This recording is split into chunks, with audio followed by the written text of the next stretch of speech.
Nearly a year after declaring the opioid epidemic a public health emergency, President Donald Trump recently signed into law a sweeping legislative package that lawmakers and public health experts believe will help curb the growing health crisis in the U.S.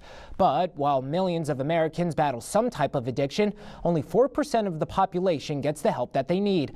This weekend on Hometown, our own Casey Lopez sits down with Brian McAlister, best-selling author, president and CEO of Freedom 365 Virtual Recovery System and the Full Recovery Wellness Center, and Mike, who's on his own unique journey of recovery, to talk about what the country is doing and why it does not always work. The situation is this. Last year in America, opioid overdoses killed more people than gun violence and automobile accidents combined.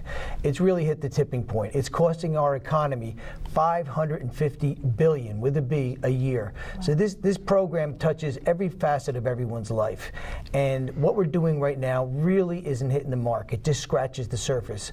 So what we did was we got together and said, how can we bring better quality care? How can we touch more people for less money? That's awesome. And we know I did touch upon it that you just said there's billions of people in just this country alone that have some sort of addiction issue, but only 4% of these people are getting the help that they need. And it seems like we all know someone who's going through this journey of recovery. So maybe why don't you think people are finding the help that they need, or they can't find it? Well, there's several reasons. Number one is lack of good quality health care, health insurance right now. People can't either don't have it or have high deductibles. They can't take time off of work. There's several reasons that really people don't come in, and then just the shame and the uneducated still judging people who have this issue. And it can happen to anybody. You know, it's no different than someone who gets cancer, who has heart disease, who has diabetes.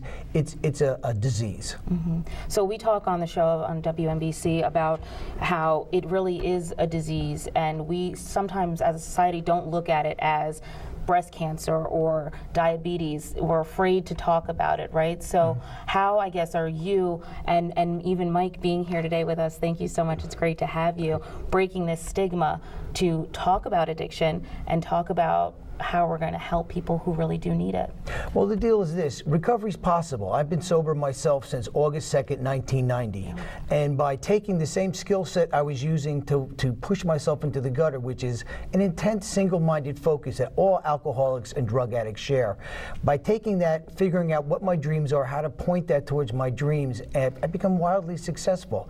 And part of getting sober is taking that message to other people and showing them how to accomplish the same thing. And that's why Mike and I are here today. Yeah. For the full story, don't forget to tune in to WMBC Hometown tomorrow night at 6.